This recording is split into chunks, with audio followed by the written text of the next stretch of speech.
यहां तो साधु भाव ही हो जाए बहुत बड़ी बात है कि ये संत है, पूर्ण मनुष्य बुद्धि बनी रहती है। इसीलिए हमको अपने गुरुदेव में आराध्य देव नहीं दिखाते, नहीं तो गुरुदेव अपने स्वरूप को ही तो दिखाने के लिए विराजमान है। इसमें शिष्य के नेत्र की बात है, गुरुदेव तो कृपाल हुए। जब हरिव्यास देवाचार्य जी अपने गुरुदेव के पास आए तो जब शिष्यत्व की बात की तो उन्होंने कहा तुम्हें कुछ दिखाई दे रहा है? बोले नहीं। जाओ 12 वर्ष गिरिराज जी की परिक्रमा। फिर आए, राधे राधे। अब कुछ दिखाई दे रहा है? बोले नहीं। फिर जाओ 12 वर्ष, 24 वर्ष राधा राधा करते हुए गिरिराज जी की परिक्रमा लगाई। जब आए बोले अब दिखाई दे रहा? बोले हाँ, आपकी गोद में प्रिया प्रीतम विराजमान है। ये अब दृष्टि आई। गुरु को मनुष्य मानना, प्राय मनुष्य ही मानते हैं।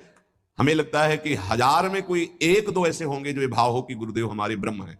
छवि या मूर्ति विराजमान करके तो पूजा सब करेंगे, लेकिन मनुष्य बुद्धि या बहुत संत बुद्धि, उसमें भी प्रश्नवाचक चिन्ह। साक्षात पर ब्रह्म कहने को तो सामने जाके बोलेंगे गुरु ब्रह्मा गुरु विष्णु गुरुदेव महेश्वर गुरु साक्षात पर ब्रह्म तस्मै श्री गुरुवे नमः। विचार करो, इसमें से एक भी माना है तुमने? गुरु को ब्रह्मा माना है या हरि माना है या शिव माना है या साक्षात पर ब्रह्म माना है?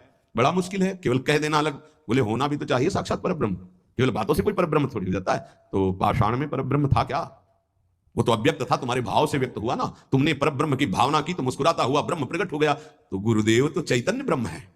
आपकी भावना यदि हो जाए कुत्ते से विट्ठल भगवान प्रकट किए तो भावना ही तो की प्रभु प्रभु सूखी मत खाओ, थोड़ा घी रोटी मिला, नाथ आपके लिए ही तो है। तो ऐसे देखो साक्षात विट्ठल भगवान गुरुदेव में, प्रभु आपका सर्वस्व, आपका प्राण मन तन सब, मैं आपकी ही तो उपासना कर रहा हूं, मुझे और कोई भगवान नहीं चाहिए, बस आपका साक्षात्कार हो, आप प्रसन्न हो जाएं, आपकी अधीनता। ऐसा कहां? ऐसा होगा तो भाव बदल जाएगा। गुरुदेव के प्रति परब्रह्म भाव हो जाए तो साधक को कुछ करना नहीं पड़ेगा, अपने आप उसके अंदर समस्त दैवी संपदा प्रकाशित हो जाएगी। परब्रह्म भाव होना बहुत कठिन है। गुरुदेव के प्रति परब्रह्म भाव हो गया तो उस भाव की सिद्धि होगी, चराचर जगत में परब्रह्म भाव हो जाएगा।